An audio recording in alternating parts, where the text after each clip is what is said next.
इस वीडियो में हम जानेंगे क्लास 12th का मैथमेटिक्स का प्रश्नावली 5.7 का क्वेश्चन नंबर 5। ये हम क्वेश्चन जान रहे हैं मैथ क्लास 12th के मैथ्स का डिफरेंशिएशन का प्रश्नावली 5.7 का क्वेश्चन नंबर 5।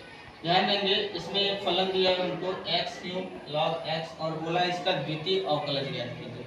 द्वितीय कोटि का अवकलज ज्ञात करना है तो इस फंक्शन को हम मान लिए कि ये y बराबर, जब इसे y बराबर माने तो y बराबर मानने के बाद हम क्या कर लें, इसका x के सापेक्ष अवकलन कर दिए। अब इसका जब हम x के सापेक्ष अवकलन करेंगे तो y को हम लिख देंगे ddx ऑफ y, और यहाँ देखा जाए तो यहाँ पर ddx ऑफ लगा दें, इसका मतलब इसका x के सापेक्ष अवकलन करना है। अब देखा जाए x में ये दो फंक्शन बना हुआ है, इसलिए हम इसको फर्स्ट माने, इसको सेकंड माने। अब इसमें फर्स्ट सेकंड लग जाएगा तो फॉर्मूला हमारा क्या होता है, फर्स्ट फंक्शन इनटू अवकलन of second function plus second function into अवकलन ऑफ फर्स्ट फंक्शन, ये फार्मूला होता है। तो यहाँ से x क्यूब को x क्यूब लिखा गया है, log x का अवकलन 1/x होता है प्लस log x इनटू के x क्यूब का अवकलन होता है 3x स्क्वायर। अब यहाँ से हम क्या करेंगे, इसे सॉल्व कर दिए, x से एक भाग कट जाएगा तो यहाँ बचेगा x स्क्वायर प्लस यहाँ 3x स्क्वायर log x। इसे हम इक्वेशन नंबर फर्स्ट मान लिए। हमको द्वितीय कोटि का अवकलज करना है, इसलिए हम क्या यहाँ पर अभी एक बार इसका अवकलन किए हैं। द्वितीय कोटि का अवकलज करने के लिए इसका हम पुनः x के सापेक्ष अवकलन कर लेते हैं। तो पुनः जब x के सापेक्ष अवकलन करेंगे अब यहाँ से आ जाएगा द्वितीय अवकलज का अवकलन, जो हमको करना था वो आ जाएगा d2y/dx स्क्वायर, जो कि इस दिए गए फंक्शन का द्वितीय अवकलज है। तो यहाँ से हम देखेंगे तो इसमें देखा जाए तो इसके साथ लगा दिया गया ddx ऑफ x और इसके साथ भी लगा दिया गया ddx of 3x square into के log x। क्योंकि ये बीच में प्लस है तो प्लस और माइनस के साथ फंक्शन होता है तो सब पर ऑपरेट हो जाता है हमारा ddx ऑफ। तो यहाँ ध्यान देंगे, अब यहाँ से x स्क्वायर का अवकलन हो जाएगा 2x।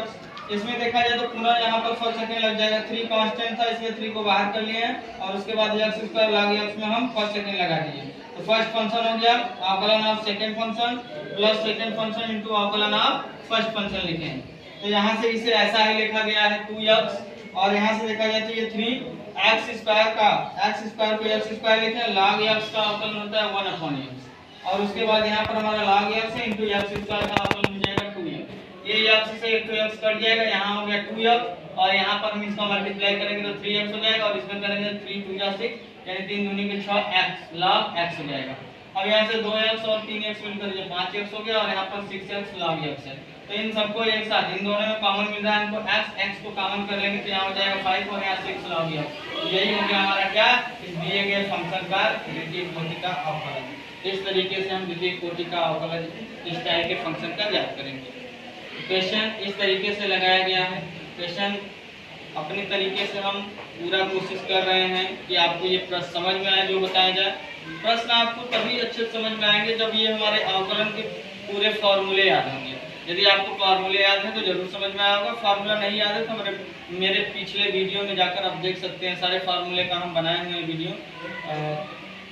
चलिए आगे नेक्स्ट क्वेश्चन में मिलेंगे, धन्यवाद। जहाँ ये फंक्शन हमने दिया हुआ है y बराबर e⁻6x cos 3x, ये हमारे प्रश्नावली 5.7 का क्वेश्चन नंबर 7 है। तो इसमें हमें इस फलन को e⁻6x और cos 3x ये एक फलन दिया और बोला इसका द्वितीय कोटि का अवकलज ज्ञात कीजिए।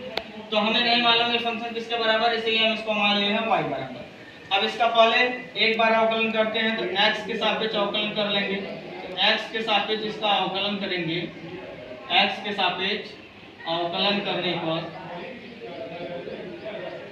जब इसका x के सापेक्ष हम अवकलन करेंगे तो यहाँ लगा देंगे ddx ऑफ y हो जाएगा और यहाँ पर हो जाएगा ddx ऑफ e⁻6x इनटू के cos 3x।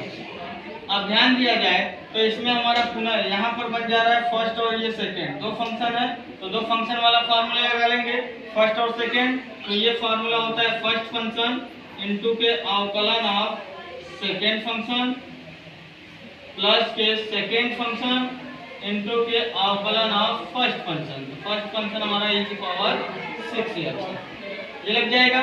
अब यहाँ ध्यान देंगे तो हम जानते हैं e⁻6x को e⁻6x से लिखेंगे। cos x हम फार्मूला cos x का जानते हैं, लेकिन यहाँ पे दिया है cos 3x को हम x मानकर लगाएंगे, तो इसे x मानेंगे तो ये cos x हो जाएगा और cos x का अवकलन होता है माइनस sin 3x। अब हम x 3x को x माने हैं, तो जिसको x माना जाता है उसका अलग से अवकलन करके मल्टीप्लाई करते हैं, ये चेन रूल हमारा करता है। तो यहाँ पर 3x का अलग से अवकलन करेंगे तो 3 आएगा, प्लस यहाँ पर हो गया ये cos 3x। इसी प्रकार यहाँ पर हम देखेंगे तो हम यहाँ पर देखेंगे तो e की पावर 6x का अवकलन करना है।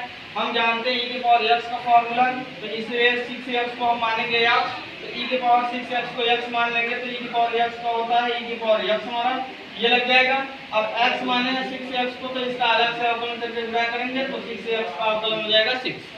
तो इतनी बातें आपको समझ में आ रही होंगी।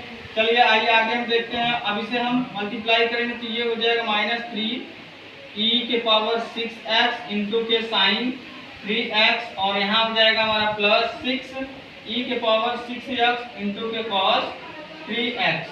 ये आया हमारा यहाँ से ddx ऑफ 1। अब इसका हमको द्वितीय अवकलज की द्वितीय कोटि का अवकलज करना है, इसलिए इस फंक्शन का हम पुनः अवकलन करेंगे। तो अब लिखेंगे क्या, अब समीकरण 1 का पुनः x के सापेक्ष अवकलन करने पर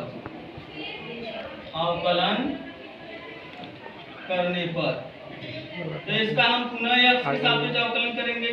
तो जब पुनः करेंगे तो ये हो जाएगा हमारा d2y/dx², और यहाँ हो जाएगा हमारा क्या ddx ऑफ, ये होगा -3 e के पावर 6x साइन 3x, और प्लस यहाँ भी हो जाएगा ddx ऑफ 6 e के पावर 6x इंटू के cos 3x, ये हो जाएगा। अब इसके बाद यहाँ पर हम इसका यहाँ पर करते हैं। इसके बाद तो यहाँ हमारा हो जाएगा क्या, इसमें देखा जाए तो -3 कांस्टेंट है, ये बाहर हो जाएगा, और यहाँ से इसके बाद हमारा जो बचा ये हमारा हो जाएगा फर्स्ट और सेकेंड।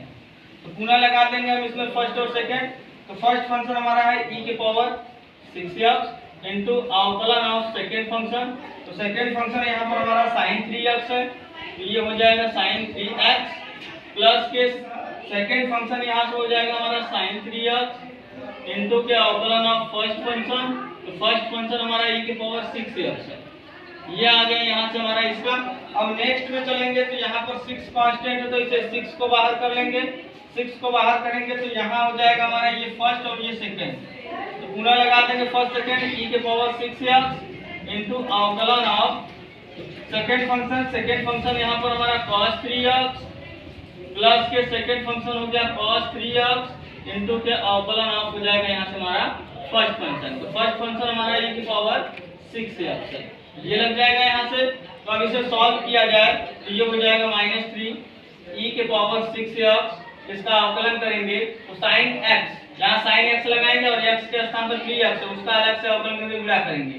तो sin 3x का हो जाए cos 3x, 3x को x मान कर लगाना है तो अलग से गुणा होगा इसका अवकलन करके, 3 आएगा इसका, और यहाँ हो गया प्लस, ये हो गया sin 3x, और यहाँ पर इसका अवकलन करेंगे तो 6x को x मान कर लगाएंगे तो e की पावर x होगा e की पावर x, और 6x को x मान कर लगाएंगे तो इसका अलग से अवकलन होगा 6 मान। अब इसके बाद यहाँ पर देखा जाए तो यहाँ पर हमारा +6 है, यहाँ पर भी हो जाएगा उसी प्रकार e की पावर 6x, cos 3x का करेंगे तो माइनस sin 3x हो जाएगा, 3x को x मान कर लगाएंगे तो अलग से अवकलन 3 इसका हो जाएगा, प्लस के cos 3x e के पावर 6x का e के पावर 6x होगा, 6x को x मान कर लगाएंगे तो अलग से अवकलन इसका 6 आ जाएगा। अब अंदर मल्टीप्लाई कर लेंगे, इसका मल्टीप्लाई करें तो ये हो जाएगा हमारा 3 3 का 9 यानी -9 e के पावर 6x cos 3x हो जाएगा। इसका मल्टीप्लाई इसमें करेंगे तो -6 3 का 18 हो जाएगा, e के पावर 6x sin 3x हो जाएगा। और यहाँ पर देखा जाए तो इसका मल्टीप्लाई करेंगे तो ये हो जाएगा हमारा 6 3 का 18 -18 e के पावर 6x, और ये हो जाएगा हमारा sin 3x। इसके बाद यहाँ पर मल्टीप्लाई करेंगे तो ये हो जाएगा 6 6 के 36, और यहाँ आ जाएगा हमारा cos e के पावर 6x cos 3x। अब इसमें रीअरेंज करेंगे तो रीअरेंज करते समय देख लिया जाए तो देखा जाए तो यहाँ पर हमारा -9 e के पावर 6x cos x, अब cos 3x वाला ढूंढ लो। तो यहाँ पर हमारा है तो 36 में से हम 9 घटा देंगे तो ये आ जाएगा हमारा 27 e के power 6x into cos 3x। और sin 3 यहाँ पर है तो 18 18 36 हो जाएगा, तो -36 e के पावर 6x sin 3x हो जाएगा, ये आएगा यहाँ से। अब यहाँ से हम क्या करते हैं, अतः यहाँ से हमारा अतः d2y/dx² की वैल्यू जो होगी वो हमारी क्या आएगी, यहाँ से इन दोनों में से कॉमन क्या मिल रहा है, यहाँ से इन दोनों में से कॉमन मिल रहा है 9 और e के पावर 6x, तो 9 कॉमन करेंगे तो 9 3 27 3 cos 3x हो जाएगा, और यहाँ कॉमन करेंगे 9 चौक का 36 तो -4 sin 3x, यही इसका आंसर आएगा। तो ये आएगा इस दिए गए फंक्शन का हमारा द्वितीय कोटि का अवकल। तो इस तरीके से इस क्वेश्चन को सॉल्व करेंगे। ये क्वेश्चन इस तरीके से सॉल्व करेंगे तो आपका आंसर आसानी से आ जाएगा। और क्वेश्चन में कोई भी कंफ्यूजन हो तो कमेंट में आप बताइए। आइए नेक्स्ट वीडियो में मिलेंगे नेक्स्ट क्वेश्चन के साथ। धन्यवाद।